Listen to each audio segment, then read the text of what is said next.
ഉജ്ജ്വല ബാല്യ പുരസ്കാരം സ്വന്തമാക്കി ഇടുക്കി അടിമാലി മച്ചിപ്ലാവ് കാർമൽ ജ്യോതി സ്പെഷ്യൽ സ്കൂളിലെ വിദ്യാർത്ഥികൾ. ഏഴുമലൈ നാഗരാജ്, കാശി KS എന്നിവരാണ് പുരസ്കാരം സ്വന്തമാക്കിയത്. ഭിന്നശേഷി വിഭാഗത്തിലാണ് വ്യത്യസ്ത മേഖലകളിൽ കഴിവ് പ്രകടിപ്പിക്കുന്ന കുട്ടികൾക്ക് വനിതാ ശിശു വികസന വകുപ്പ് പുരസ്കാരം നൽകുന്നത്.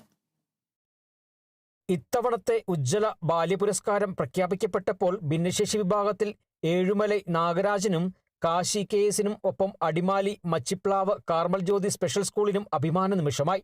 ഏഴുമലൈ നാഗരാജും കാശിയും പുരസ്കാര നിറവിൽ നിൽക്കുമ്പോൾ ഇവർ ഇരുവർക്കും മാത്രമല്ല, കാർമൽ ജ്യോതിക്കാകെ ഇത് സന്തോഷ നിമിഷങ്ങളാണ്. ഈ കുട്ടികൾക്ക് കിട്ടുന്ന അവസരങ്ങളെല്ലാം കുട്ടികളെ ഞങ്ങൾ പങ്കെടുപ്പിക്കുന്നുണ്ട്. അതിൻ്റെ ഫലമാണ് അവർക്ക് നല്ല ട്രെയിനിങ് കൊടുത്താണ് പങ്കെടുപ്പിക്കുന്നത്. അതുകൊണ്ടാണ് ഈ സമ്മാനങ്ങളൊക്കെ ഇവർക്ക് നേടിയെടുക്കാൻ സാധിക്കുന്നത്. ഇവിടുത്തെ ഒരു ചിട്ടയായ പരിശീലനം, പ്രത്യേകിച്ച് സ്പോർട്സ് അക്കാഡമിയായിട്ട് പ്രവർത്തിക്കുന്ന ഒരു സ്ഥാപനമാണിത്. ഈ രണ്ട് കുട്ടികളെയും ഓർക്കുമ്പോൾ ഞങ്ങൾക്ക് ഇവിടുത്തെ അധ്യാപകർക്കും അനധ്യാപകർക്കും കുട്ടികൾക്കൊക്കെ ഒരുപാട് സന്തോഷമുണ്ട്. കലാകായിക രംഗത്തെ മികച്ച പ്രകടനമാണ് ഭിന്നശേഷി വിഭാഗത്തിൽ KS കാശിയെ പുരസ്കാരാനർഹനാക്കിയത്. കാർമൽ ജ്യോതിയിലെ പ്രൈമറി ക്ലാസ് വിദ്യാർത്ഥിയാണ് കാശി. 2023 കാർമൽ ജ്യോതിയിൽ വിദ്യാഭ്യാസം ആരംഭിച്ച കാശി കലാകായിക രംഗത്ത് മാത്രമല്ല, കാർഷിക രംഗത്തും മികവ് പ്രകടമാക്കിയിട്ടുണ്ട്. 2024-25 കേരള സ്പെഷ്യൽ സ്കൂൾ കലോത്സവത്തിലും ജില്ലാതല ഭിന്നശേഷി ദിനാഘോഷത്തിലും അടിമാലി പഞ്ചായത്ത് ഭിന്നശേഷി കലോത്സവത്തിലും വിവിധ ഇനങ്ങളിൽ മികവ് തെളിയിച്ചിരുന്നു. കാർമൽ ജ്യോതിയിലെ പ്രീ വൊക്കേഷണൽ വിദ്യാർത്ഥിയാണ് ഏഴുമലൈ നാഗരാജ്.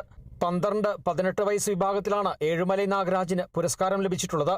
13ാമത് ദേശീയ para athletic championship sub junior വിഭാഗം ലോങ് ജമ്പിൽ സ്വർണം നേടിയതടക്കം കലാകായിക രംഗത്ത് ഒട്ടേറെ നേട്ടങ്ങൾ കൈവരിച്ചിട്ടുണ്ട്. തൊടുപുഴ ചൈൽഡ് വെൽഫെയർ കമ്മിറ്റിയാണ് ഏഴുമലയെ കാർമൽ ജ്യോതിയിൽ പ്രവേശിപ്പിച്ചത്. 10 വർഷമായി കുട്ടിയുടെ സംരക്ഷണം കാർമൽ ജ്യോതി നിർവഹിക്കുന്നു. കാർമൽ ജ്യോതിയിൽ നിന്നും സ്കൂൾ പ്രിൻസിപ്പൽ സിസ്റ്റർ ബിജിയുടെയും മറ്റു ജീവനക്കാരുടെയും നേതൃത്വത്തിൽ കുട്ടികൾക്ക് നൽകുന്ന മികച്ച പരിശീലനവും പിന്തുണയും പ്രോത്സാഹനവും കൂടിയാണ് കാശിയെയും ഏഴുമലയെയും പുരസ്കാര നിറവിലെത്തിച്ചത്. Kerala vision news, Idukki.